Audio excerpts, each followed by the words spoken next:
Nous sommes chez Tandem Recyclage avec des gens on ne peut plus attachants qui savent bien récupérer dans la vie, mais qui travaillent fort malgré tout. Mario et Florence, Enchantée, bonjour à vous bonjour. deux.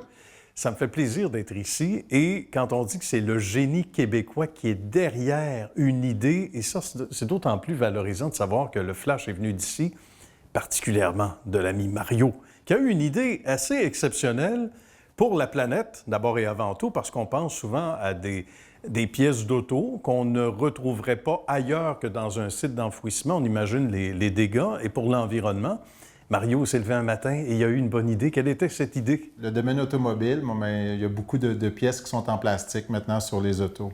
Et puis de plus en plus. Oui. Et puis, quand il y a une collision automobile, il y a un paquet de pièces qui sont retirées des voitures et puis ça s'en allait dans les sites d'enfouissement. Nous, on le savait que c'était du bon plastique et puis récupérable. Et puis est venue l'idée d'offrir le service à toutes les carrosseries du Québec pour ramasser ce plastique-là et puis l'amener ici pour le recycler. Le défi, c'était vraiment bien plus de sensibiliser les gens et puis les assureurs qui sont un petit peu en partie nos compatriotes. Ben voilà, de bons partenaires. Est-ce qu'ils ont été difficiles à convaincre, Mario, au départ? Pas du tout. Non? C'était long. C'est des processus qui sont longs. Ça a pris environ 1 an. Mais je pense que aussitôt que je les ai rencontrés, les gens du GAA, qui est le groupement des assureurs automobiles, ils ont tout de suite compris. Ils savaient que c'était un enjeu. Par contre, le GAA regroupe un paquet d'assureurs automobiles, fait que le processus peut être long. Mais environ 1 an, je trouve que c'est quand même rapide, considérant l'envergure du défi. Bien, absolument. Et parlant de défi, on ne recule pas devant aucun défi.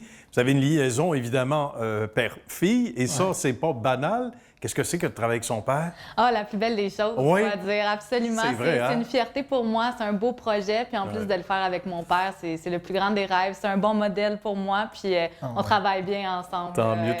Toutes les valeurs vertes, ils sont au rendez-vous, ce qui plaît beaucoup, pas juste aux nouvelles générations, mais à toutes les générations. On est rendu là depuis longtemps. Mais ça doit être excessivement motivant de savoir qu'on a empêché de ces grosses pièces de se ramasser dans un site d'enfouissement. On va expliquer comment ça fonctionne, peut-être, Mario, parce que derrière l'idée, initialement, il y avait un concept. On dit souvent, on met ça sur papier, c'est peut-être pas évident à vendre. On va expliquer aux gens de quelle façon ça fonctionne, les pièces qui rentrent ici, à 50 des pare-chocs, mais ça peut être d'autres matières plastiques également. Absolument. Ici, qu'est-ce qu'on appelle les pare-chocs? C'est vraiment, qu'est-ce que nous, on appelle, c'est du post-semi-industriel. C'est que c'est des pièces qui sont usagées, cassées, et puis c'est vraiment 50 du volume qui arrive, mais c'est les pare-chocs d'auto. L'autre 50 est divisé en 2 parties. Les phares d'auto, eux, sont en polycarbonate. Il faut bien comprendre que ces pièces-là, par contre, ce n'est pas des phares qu'on va récupérer au niveau des carrosseries qui sont accidentés, mais des phares qu'on va récupérer du fabricant avec des défauts de manufacture. D'accord. Ça, c'est un autre 25 de notre volume. Et puis, je dirais, l'autre 25 c'est des cabarets, comme qu'on va voir tantôt, des cabarets qui sont sur les lignes de montage, qui sont en différentes matières de plastique. Fait que les gens qui travaillent sur les lignes de montage vont savoir le module ou électrique ou n'importe quoi qu'il faut qui est là-dessus. Et puis, par après, ils vont disposer du cabaret, puis c'est ça qu'on récupère pour le recycler. Pour les gens à la maison, on pense aussi quand on plante nos plantes au printemps. Ça vient dans ce genre de plastique-là. Ou, si on est un peu plus gourmand, les boîtes de chocolat. Exactement. Exactement. Ça serait bon, ça, après l'émission, d'ailleurs. Mais c'est quand même stimulant parce que sinon, on le répète, mais toutes ces matières se retrouveraient dans les sites d'enfouissement. Donc, c'est pour ça que j'imagine que l'accueil, je sais que tu fais des démarches aussi par rapport à ça, pour bien faire connaître Tandem. Qu'est-ce que les gens te disent, surtout, Florence? C'est un programme qui est assez facile à vendre, je dois dire, pour plusieurs, tandis que d'autres sont encore peut-être dans leur mentalité de les jeter. Donc, c'est de les convaincre qu'un frais de conteneur, maintenant, c'est plus cher que notre frais à nous. Donc, la mentalité doit être changée pour que les gens les accumulent pour nous, puis on passe 1 fois par mois les voir. Donc, une fois que le client est membre chez nous, on lui donne la certification comme de quoi qu'il est éco-responsable, puis on vient le voir à tous les mois pour récupérer ses plastiques. Donc, c'est très facile pour lui de s'abonner puis de faire partie de l'équipe Tandem, finalement. C'est merveilleux. Puis on est un peu sans filet quand on se lance là-dedans, parce que l'idée est nouvelle. On dit que c'est un peu comme un saut en parachute. Absolument. On peut faire la liaison intéressante. Tu te dis, OK, je connais connais mes balises, mais il y a encore un facteur que je ne peux pas contrôler. Je me laisse aller dans ça. Quand on recule de 2 ans ou à peu près 2019, 3 ans, on doit être fier du chemin parcouru. Absolument. Fier du chemin pour la raison que tout ce qui est ici, tu sais, il faut que ça soit fait.